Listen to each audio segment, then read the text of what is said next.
Good morning. Woo. There's an old joke I'm sure some of you have heard about two twins as different as night and day. One twin is a raging optimist, and his twin brother is the most severe pessimist you can imagine. And this brings real concern to the parents, so they seek out the help of a psychologist. After explaining the situation and observing the kids, the psychologist says, "There's good news, I can help you. Here's what we're going to do. I want you to get a big room in your house, empty it out, and fill it full of all the best possible gifts that any boy could ever want in the world. Just fill it to the brim. And then in another room, empty that out, and I want you to fill it with nothing but horse manure. What we're going to do is we're going to take the pessimist and we're going to stick him in the toy room and we're going to show him that good things can happen and you can get what you want sometimes in life, and there's a good side to life. And then we're going to take the optimist and we're going to stick him in the room with manure to show him that that's just life sometimes, a room full of manure. And it's going to work. We're going to balance these personalities out." So they're like, okay, so we're going to go along with this. So they go ahead and set up the experiment and put the boys each in their respective rooms. And they give them some time. And after a while, the parents sneak over to the room with the pessimist. And as they get closer, they kind of hear some talking inside. And they peek open the door. And the pessimist, the boy's in there. He's rummaging through things, kind of haphazardly throwing things. "Oh, this isn't the model I wanted. This is the wrong color. Oh, my buddy's got this one. It's going to break. I don't have anybody to play with." Just kind of being his pessimist self. And then they close the door quietly and they start to sneak over to the other room. And as they get closer, they hear yelling and shouting.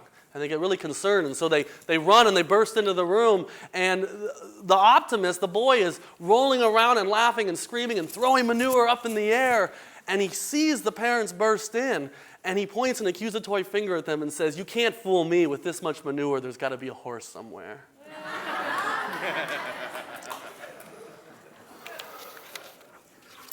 Optimism.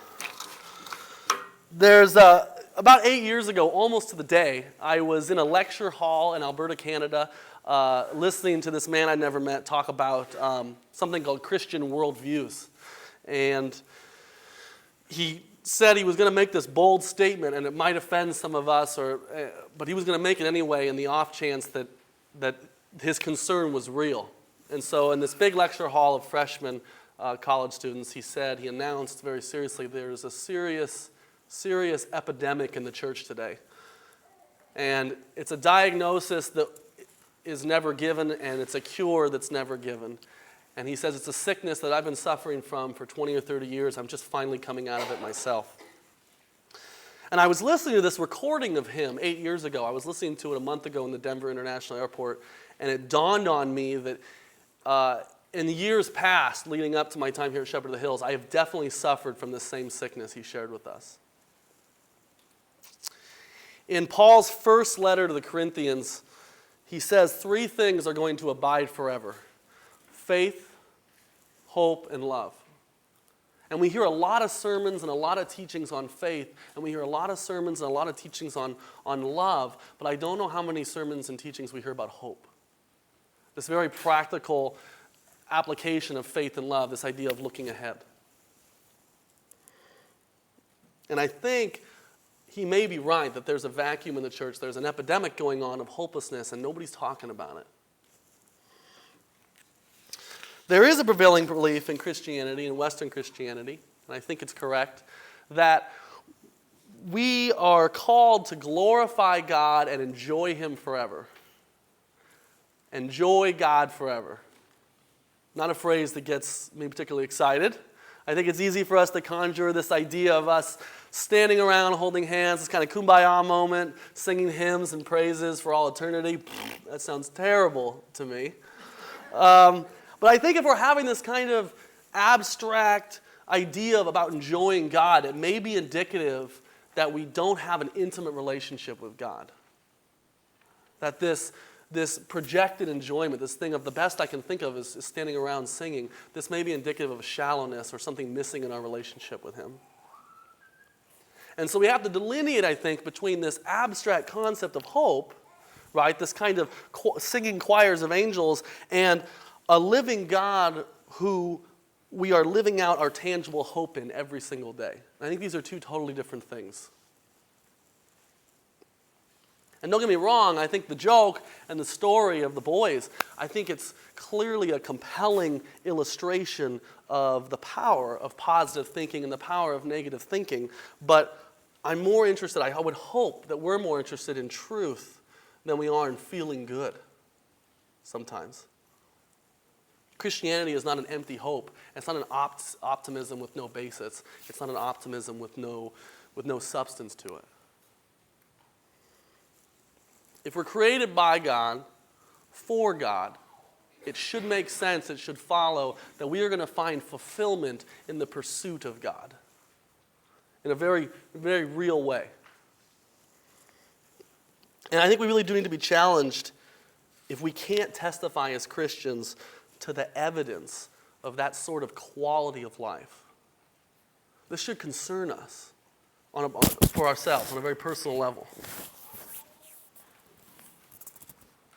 Enjoying God forever is not some sort of theological platitude. It's not an abstract concept like this idea of streets of gold in heaven. It's a statement about a very real quality of life that we should be looking for. And I think if we find that enjoying God, or we conceive that enjoying God is different than the kind of enjoyment we get in other places in our life, than some of the deep enjoyment that I would hope most of us at some time have experienced, I think we're mistaken about what we're expecting and hoping for in God. Enjoying God should be similar to these other things of deep enjoyment. And if this is missing, I think we have to urgently go to God in prayer about this void, this gap in our lives. And this isn't the case of try harder. I want to explain that. This is not like if you're not enjoying God, you're terrible, you dummies, you need to be enjoying Him more. No, it's not like that. For me, it was about getting to a point in my life where I realized that I believed Jesus changed people. I believed in the divinity and the death and resurrection of Christ. That wasn't the problem. The problem was I wasn't seeing the kind of changes I was hoping for and expecting in my life on a day-to-day basis.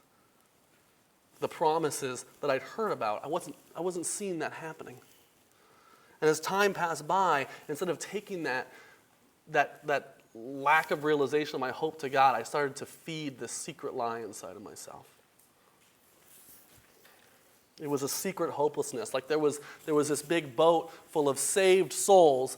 In fact, multiple boats that are shipping out every day with people who are going to paradise. And as much as I desired to be on the boat with all my heart, and as much as I desired to continue to work with God and other people to encourage them to get on the boat, I had this deep fear, this dread that was increasing every day, and I was feeding it, that there was no room for me in the boat, that the boat was going to leave without me, that there was no hope for my salvation. Because I was practicing this hopelessness. And so I settled for a quiet hopelessness. It was a resigned desperation. Proverbs gives us a hint about what's going on here. It says, hope deferred makes the heart sick.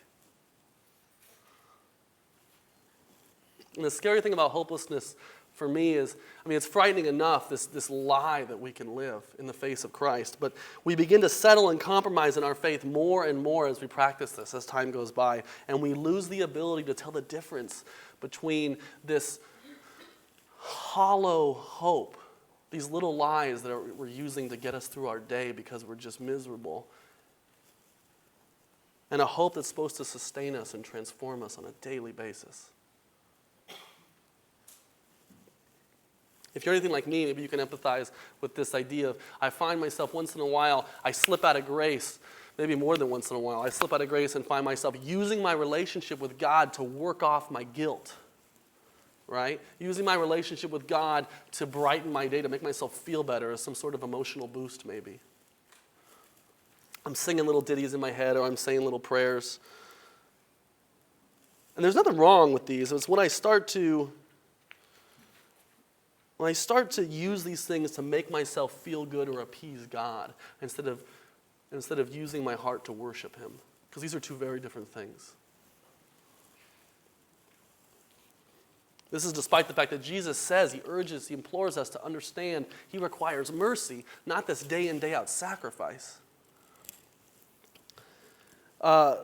I find sometimes when I'm really down, I'll turn the radio on to K-Love, or I'll put a worship CD I really like, or a Christian band, because it'll make me feel good. Or I get lost in the music because I want to feel good. I don't want to feel lousy. I'm assuming none of you want to feel lousy. But what ends up happening is now I'm not worshiping God. I'm, again, using this thing as an emotional boost, and my faith becomes religion. This isn't Christianity anymore. It becomes like a self-help psychology with some things we pulled from the Bible, and we're not practicing a faith, but we're practicing a religion in order to try to make ourselves feel better.